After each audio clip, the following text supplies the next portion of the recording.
Hello everyone, आज के session में हम पढ़ रहे हैं नरेशन पार्ट सेकंड। तो देखिए क्या पढ़ने वाले हैं क्या नहीं है। तो आज के सेशन में हम पढ़ रहे हैं डायरेक्ट स्पीच से इनडायरेक्ट स्पीच में बदलने के लिए आपको जानना आवश्यक है कि इन्वर्टेड कोमाज के अंदर जो सेंटेंस आया है वो किस टाइप का आया है, मतलब कौन सा सेंटेंस है। इसके बारे में जानकारी हो तो आप डायरेक्ट स्पीच से इनडायरेक्ट स्पीच में आसानी से सेंटेंस को बना सकते हो। उनके कंसेप्ट हम आगे की क्लास में पढ़ेंगे। Is it clear? तो देखिए, there are 5 types of sentences. वाक्यों के 5 प्रकार होते हैं। कैसे होते हैं? देखिए, असर्टिव सेंटेंस होता है जिसको आप डिक्लेरेटिव या स्टेटमेंट भी कहते हैं। मतलब एक कथन होगा, सीधा सीधा वाक्य, जिसमें सिंपल सेंटेंस होगा और नेगेटिव सेंटेंस होगा, वो आपका असर्टिव सेंटेंस कहलाता है। इंट्रोगेटिव सेंटेंस मतलब जिनमें क्वेश्चंस पूछा जाता है वो आपका इंट्रोगेटिव सेंटेंस कहलाता है। आगे डिटेल से पढ़ेंगे, ठीक है।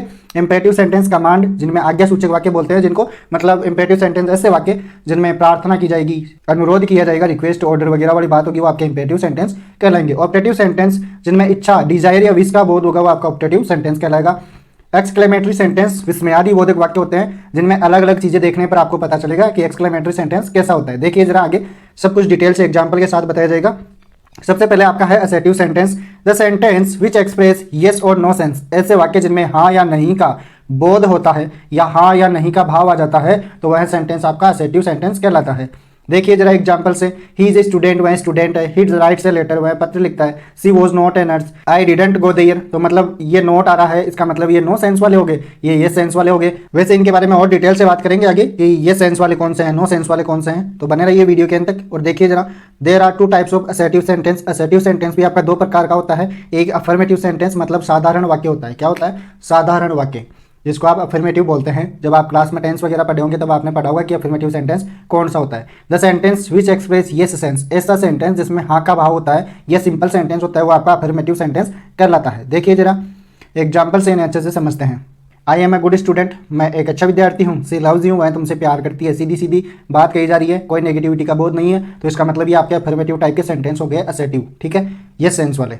इसके बाद में आता है आपका negative sentence, the sentence which express no sense. ऐसा वाक्य जिसमें नहीं का भाव हो या अस्वीकृति की भावना बताई जाए वह आपका नेगेटिव सेंटेंस कहलाता है। कैसे? एग्जाम्पल से देखिए जरा, she is not a good girl, they do not go there. Not आ रहा है ना, तो इसका मतलब ये नो सेंस वाले आपके सेंटेंस हो गए, नो सेंस वाले सेंटेंस हो गए, ठीक है, मतलब नेगेटिव सेंटेंस। इसके बाद में इंट्रोगेटिव सेंटेंस के बारे में पढ़ते हैं। The sentence which is used to ask a question. ऐसा वाक्य जिसका यूज प्रश्न पूछने के लिए करते हैं, इंट्रोगेटिव सेंटेंस कहलाता है। देखिए जरा एग्जांपल को। अब आपके जो इंट्रोगेटिव सेंटेंस है वो भी 2 टाइप के बनते हैं, यस नो क्वेश्चंस और WH questions. Are you naughty, do you read a novel, ये आपके यस नो क्वेश्चंस है। How are you, what is your father's name, ये आपके WH क्वेश्चंस है। तो इसका मतलब इंट्रोगेटिव सेंटेंस भी 2 टाइप के बनते हैं, यस नो क्वेश्चंस और WH क्वेश्चंस। तो देखिए जरा इनके बारे में भी पढ़ते हैं। There are 2 types of interrogative sentence. Yes no question मतलब हेल्पिंग वर्ब से शुरू होने वाले वाक्य और वाक्य के अंत में क्वेश्चन मार्क आ जाएगा तो आपके ये यस नो क्वेश्चंस बनते हैं। जैसे इज आर एम से कोई वाक्य शुरू हो रहा है, was were, has have, had do does, did shall will can could, may might should would, इनसे वाक्य की शुरुआत हो रही है तो इनका मतलब इनका जो आंसर आएगा वो या तो यस में आएगा या फिर नो में आएगा। कैसे? देखिए जरा एग्जांपल से। जैसे आपके सामने एक क्वेश्चन लिखा हुआ है, आर यू स्मार्ट, क्या तुम स्मार्ट हो। तो इसके 2 टाइप से आंसर दिए जा सकते हैं, यस आई एम स्मार्ट मतलब अफर्मेटिव टाइप से, no I am not smart negative type से। Is it clear? I hope आपको ये समझ में आ गया होगा। इसके बाद में आपका आता है WH question. WH question, WH words और इंट्रोगेटिव वर्ड्स का यूज किया जाता है, वो आपके WH क्वेश्चन कहलाते हैं। कौन से होते हैं WH वर्ड और इंट्रोगेटिव वर्ड्स? वॉट हो गया, वहन हो गया, वेयर हो गया, हाउ हो गया, वाई हो गया, वो हो गया, वोम हो गया। इस प्रकार के जो शब्द होते हैं उनसे अगर वाक्य शुरू होता है और वाक्य के अंत में क्वेश्चन मार्क आता है, इनका आंसर येस या नो में नहीं दिया जाता है तो इसका मतलब ये आपके WH क्वेश्चंस कहलाते हैं। एग्जांपल से देखिए जरा।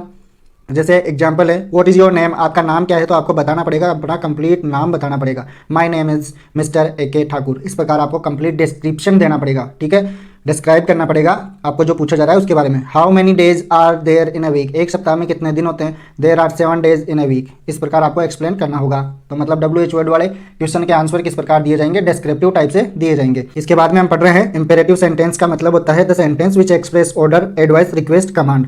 ऑर्डर, एडवाइस, रिक्वेस्ट या कमांड की जिसमें बात हो वो आपका इंपेरेटिव सेंटेंस कहलाता है। इस वाक्य में सब्जेक्ट यूं आपको हमेशा कैसे मिलेगा, हिडन मिलेगा, मतलब अंडरस्टूड मिलेगा, जिसको लिखा नहीं जाता है, ठीक है। देखिए जरा।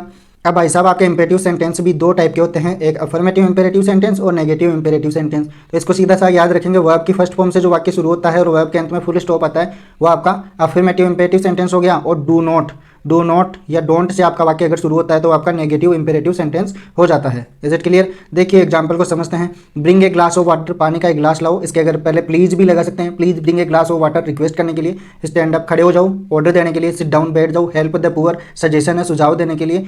Don't bring a glass of water, don't आया है तो नेगेटिव इंपेरेटिव सेंटेंस हो गया। डोंट स्टैंड अप, खड़े मत हो। डोंट सिट डाउन, बैठो मत। Don't help the poor. तो मतलब इस टाइप के जो सेंटेंस होते हैं वो आपके इंपेरेटिव सेंटेंस कहलाते हैं।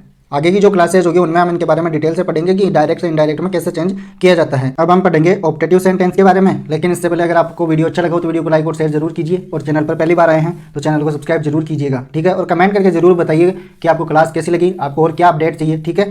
The sentence which express wish और डिजायर, ऐसे वाक्य जिनमें विश मतलब इच्छा का भाव हो तो वो आपका कौन सा होगा? ऑप्टेटिव सेंटेंस होगा। देखिए जरा एग्जाम्पल्स आपके सामने हैं। मे यू लिव लॉन्ग, मैं गॉड ब्लेस यू, मैं गॉड सेव द किंग। जैसे आप हजारों साल जिए, आपको भगवान बरकत दे, आपको भगवान आशीर्वाद दे, हैं, भगवान राजा को बचाए। तो इन सभी में क्या है? इच्छा का बोध हो रहा है। अब दूसरी बात, इनके लिए आपको जो चीज़ याद रखनी है ना वो ध्यान से सुनना। ऐसे वाक्य स्टार्ट होंगे मैं से। किससे स्टार्ट होंगे? मैं से स्टार्ट होंगे। कभी कभी मैं नहीं आएगा, जैसे गॉड ब्लेस यू, तो यहाँ पे मैं भी अंडरस्टूड हो जाता है। एंड होंगे एक्सक्लेमेशन मार्क देखने को मिलेगा वाक्य के अंत में, ठीक है। मैं कभी कभी अंडरस्टूड होता है, ये बता ही दिया। इसके बाद में आगे देखिए exclamatory sentence. The sentence which expresses some hidden feelings, कुछ ऐसी फीलिंग के बारे में बताता है जो अचानक होती है। ऑफ माइंड, माइंड में अचानक आने वाली फीलिंग्स को शो करने के लिए जिन शब्दों का यूज किया जाता है वो एक्सक्लेमेटरी वर्ड कहलाते हैं। और उन एक्सक्लेमेटरी वर्ड के बाद में आपको एक्सक्लेमेशन मार्क दिखता है, फिर सेंटेंस आता है, ठीक है। वो वाले आपके एक्सक्लेमेटरी सेंटेंस कहलाते हैं। ये तो हो गई सीधी सीधी बात। इसके बाद में देखिए जैसे जॉय हो गया, दुख, सुख, surprise, suspicious, hate, apologise, wonder, etc. मतलब वह सेंटेंस जिसमें मानसिक भावना हो, अचानक दिमाग में आने वाली भावनाएं जैसे सुख, दुख, आश्चर्य, संदेह, गणना, प्रशंसा, आशा आदि के बारे में बताया जाता है, वो आपका एक्सक्लेमेटरी सेंटेंस कहलाता है। मतलब कुछ वर्ड आते हैं और उन वर्ड्स के अंत में आपको एक्सक्लेमेशन मार्क देखने को मिलता है। ऑप्टेटिव और इसमें क्या डिफरेंस होता है देखिए जरा एग्जांपल से समझ में आ जाएगा आपको। जैसे देखिए ही सेड अलास, तो अलास के बाद में आपको एक्सक्लेमेशन मार्क मिल रहा है, फिर कोई सेंटेंस है फुल स्टॉप के साथ। ऐसे वाले सेंटेंस आपको अगर दिखाई दे तो समझ जाना कि एक्सक्लेमेटरी सेंटेंस है। The players said hurrah the cup is awards, वो कप हमारा है। He said what a nice film it is, मतलब कितनी सुंदर फिल्म है। व्हाट अ हॉरिबल सॉन्ग, कितना भयानक सॉन्ग है, ठीक है। इसके बाद में आगे देखिए, इसके बाद में अगर आपको वीडियो अच्छा लगा हो तो वीडियो को लाइक कीजिए, शेयर कीजिए अपने दोस्तों के साथ ताकि अन्य लोग हमसे जुड़ सके। और चैनल पर पहली बार आए हैं, इंग्लिश ग्रामर से रिलेटेड इसी प्रकार की और वीडियोस देखना चाहते हैं तो चैनल को सब्सक्राइब जरूर कीजिएगा, ठीक है। तो मिलते हैं अगले वीडियो के साथ, तब तक के लिए टेक केयर, बाय बाय।